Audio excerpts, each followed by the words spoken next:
Good morning students. स्वागत करता हूं मैं आपका ऑनलाइन गुरुजी एकेडमी में। मैं नवनीत जांगड़ यहाँ पे आपको क्लास 10th की मैथ्स के बारे में बहुत सारी इंटरेस्टिंग चीज़ें बताने वाला हूँ और साथ ही साथ में आपको बहुत सारे इंटरेस्टिंग ट्रिक्स भी मैं यहाँ पे आपको बताऊंगा, जिससे आप अपने ही बड़े वाले क्वेश्चंस को, चाहे वो लेंदी हो या फिर कितने भी टफ हो या फिर आपने कभी सॉर्ट आउट करने की कोशिश भी नहीं की हो, आपने उसे स्किप करने की कोशिश की हो, तो ऐसी चीज़ों को देखते ही आपके चुटकियों बजाते ही उनके आंसर आपके सामने आ जाएंगे। और साथ ही साथ मैं आपको ये भी मैं कहना चाहता हूँ कि इसी प्लेटफॉर्म पे आपको मैथ्स के अलावा जितने भी आपके सब्जेक्ट्स हैं वो आपको बिल्कुल फ्री ऑफ कॉस्ट पढ़ाए जाएंगे। बिकॉज इस पेंडेमिक सिचुएशन में बहुत सारी स्कूल्स ऐसी हैं जो कि आपसे चार्ज ले रही हैं लेकिन आपको पढ़ा कुछ नहीं रही। लेकिन हम इसके अपोजिट काम कर रहे हैं, हम आपसे चार्ज कुछ नहीं ले रहे लेकिन पढ़ा सब कुछ रहे हैं। ठीक है, मैं यहाँ से आपको कंप्लीट सिलेबस की एक एक चीज़, इवन वहाँ से एडवांस भी आपको बताऊंगा, जिससे आपको क्वेश्चन सॉल्व करने में कोई दिक्कत नहीं आएगी। ठीक है, तो बने रहिए मेरे साथ में और जितना हो सके इस चैनल को सब्सक्राइब करें, बिकॉज यहाँ से आपको अब नॉलेज ही नॉलेज मिलने वाली है। ठीक है, good luck. Welcome students, I am Navneet Jangad and मैं आपका स्वागत करता हूँ हमारे नए चैनल में जिसका नाम है ऑनलाइन गुरुजी एकेडमी। इसमें मैं आपसे बात करने वाला हूं आज चैप्टर 15 की, जो कि क्लास 10th का मैथ्स का एक चैप्टर है, बहुत ही इंपॉर्टेंट, और वो है कंप्लीट व्रत पे डिपेंडेंट। और साथ ही साथ मैं आपके लिए ये भी लेकर आया हूँ कि ये जो पूरा का पूरा मेरा लेक्चर रहेगा वो पूरा हिंदी में रहेगा और आपको इसमें जितनी भी चीज़ें हैं छोटी से छोटी लेकर कंप्लीट मैं आपको एक एक चीज़ क्लियर करने वाला हूँ। और एक बात और, इस बार जो एग्जाम होने वाला है क्लास 10th का, उसमें जो रिवाइज सिलेबस आया है वो ही आपको यहाँ पे कंप्लीट मिलेगा। ठीक है, तो देखिए स्टार्ट करते हैं हमारा चैप्टर नंबर 15 जिसका नाम है एरिया ऑफ सर्कल। सबसे पहले मैं आपको ये बताने वाला हूँ कि सर्कल होता क्या है और उसकी प्रॉपर्टीज, या मतलब इस व्रत को बनाने के लिए हमें कौन कौन सी चीजें रिक्वायर्ड होती हैं, मतलब सर्कल या व्रत बनता कैसे है और कौन कौन सी चीजें हमें उसे बनाने के लिए चाहिए होती हैं। जैसे देखिए, ये एक गोला है। ठीक है, अब इस गोले को बनाने के लिए हमने क्या किया, सबसे पहले हमने इसका एक बिल्कुल सेंटर पॉइंट लिया होगा, मतलब इसका केंद्र लिया है। उसके बाद में हमने ये सोचा कि इस गोले को बनाने के लिए हमें कितनी चौड़ाई चाहिए, मतलब इस केंद्र से हमने दूरी ली। ठीक है, और उसके बाद में हमने इस गोले को बना दिया, तो ये क्या बन गया, एक व्रत बन गया। तो इसमें हमने तीन चीजें काम में ली। सबसे पहले हमने क्या किया, बिल्कुल सेंटर में, बिल्कुल बीचों बीच में हमने एक बिंदु लिया जिसको हम बोलेंगे केंद्र।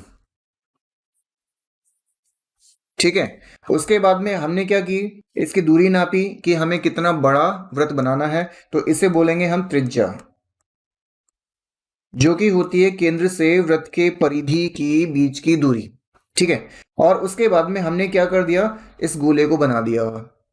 ठीक है, अब जब गोला बन गया तो इसे कंप्लीट हमने क्लोज कर दिया, मतलब जहां से मैंने शुरू किया था गोला बनाना वहां पर आकर मैंने इसे खत्म कर दिया। तो इस गोले की जो बाहर की बाउंड्री हुई, ये दीवार जो है उसे कहेंगे हम परिधि। क्या कहेंगे हम, परिधि, मतलब इसकी बाउंड्री, इसके चारों तरफ का जो हमारे पास में मेजरमेंट है, माप है, उसे हम कहेंगे परिधि। ठीक है, तो हमने इसमें तीन चीजें काम में लिए। पहला हमने केंद्र लिया है, दूसरा हमने त्रिज्या ली है जो कि केंद्र से उस परिधि के बीच की दूरी होती है, और तीसरी हमने इस गोले की बाउंड्री या फिर इस गोले का मेजरमेंट, माप जो है उसे लिया है जो कि है परिधि। ठीक है, तीन चीजें। अच्छा, उसके बाद में एक्चुअल में क्या होता है, ये जो गोला है उस फ्लैट या फिर इस समतल को तीन भागों में विभाजित करता है। पहला भाग है हमारे पास में आंतरिक, जो कि इस व्रत के अंदर होता है। दूसरा हमारे पास में होता है व्रत। ठीक है, और तीसरा हमारे पास में होता है बाह्य। ये तीन पार्ट होते हैं। पहला हो गया हमारे पास में अंदर की तरफ, मतलब आंतरिक। दूसरा हमारे पास में हो गया व्रत, जिसमें हमने व्रत बनाया है। और तीसरा हमारे पास में हो गया क्या, बाह्य, मतलब बाहर की तरफ। ठीक है, ये तीन पार्ट हमारे पास में कंप्लीट हो गया। अच्छा, अब जो आपके पास में क्या दे रखा है, ये जो वृत्त दे रखा है, हम बात कर रहे हैं इसके क्षेत्रफल की और इसके परिधि निकालने की ऊपर। तो देखिए, सबसे पहले हमने एक वृत्त बनाया है, ठीक है, और उस वृत्त के अंदर जो भी ये सफेद समतल कैद हो गया उसे कहेंगे हम इसका क्षेत्रफल। कुल मिला के बात यह है कि अगर किसी भी समतल आकृति को किसी सरफेस पे या फिर फ्लैट पे बनाया जाता है तो जितना भी स्पेस या जितना भी वो आकार कवर करता है कंप्लीट, वो उसका क्षेत्रफल कहलाता है, चाहे वो कोई सी भी आकृति हो। अगर आप एक वर्ग को भी देखोगे तो इस वर्ग ने चारों तरफ से अंदर की तरफ इस समतल को कैद कर लिया अपने अंदर ही, ये इसका क्या होगा, क्षेत्रफल होगा। ठीक है, तो मैं बात कर रहा हूं इस वृत्त के क्षेत्रफल की। इसका देखो जो सूत्र होता है वो होता है पाई आर स्क्वायर। क्या होता है, पाई आर स्क्वायर। ये होता है इस वृत्त का क्षेत्रफल निकालने का सूत्र। अब यहां पे हमारे पास में दो चीजें हैं। सबसे पहले हमारे पास में आ रहा है पाई। पाई का मतलब होता है 22/7। जब हम हमारे पास में किसी भी प्रश्न में पाई के बारे में कोई भी सूचना नहीं होती, कोई भी इंफॉर्मेशन नहीं होती, तब तक हमें इसे 22/7 मतलब 22/7 ही काम में लेना है। लेकिन अगर प्रश्न में कह दिया जाए कि आपको पाई की जगह 22/7 नहीं, आपको 3.14 काम में लेना है, तो हम ये चीज काम में लेंगे, तब हम 22/7 नहीं लिखेंगे। देखिए फर्क क्या है, फर्क सिर्फ और सिर्फ इतना सा है कि जब आप प्रश्न सॉल्व करेंगे, प्रश्न जब आप इसे कंप्लीट, जब आप अपना उत्तर निकालेंगे तो उसमें अगर आपके पास में पॉइंट्स में आपका उत्तर आता है तो पॉइंट के पहले वाली वैल्यू तो बिल्कुल सेम रहेगी, लेकिन बाद वाली जो वैल्यू है, बाद वाली जो हमारे पास में संख्या आएगी वो थोड़ी बहुत ऊपर या नीचे हो सकती है। बस इतना सा फर्क है, बाकी और कोई भी फर्क नहीं है। ठीक है, अगर सपोज मान लो कि आपने गलती से जल्दीबाजी में 22/7 की जगह 3.14 ले लिया, तो भी आपका उत्तर लगभग सही माना जाएगा, बिकॉज पॉइंट से पहले या दशमलव से पहले जो भी हमारे पास में संख्या आई है वो एग्जैक्ट ही आएंगी। बहुत माइनर, बहुत ही छोटा सा फर्क आता है इसमें। ठीक है, तो मैं बात कर रहा था इसके क्षेत्रफल की। ठीक है, तो क्षेत्रफल में मैंने आपको तीन चीजें बताई, देखो दो चीजें बताई। एक तो बताई मैंने पाई की वैल्यू मैंने आपको बता दी 22/7 होती है और 3.1 या 4 होती है। उसके बाद में हमारे पास में यहाँ पे लिखा हुआ आर। आर का मतलब अगर इंग्लिश में देखा जाए तो वो होता है रेडियस, और रेडियस को हम बोलते हैं त्रिज्या।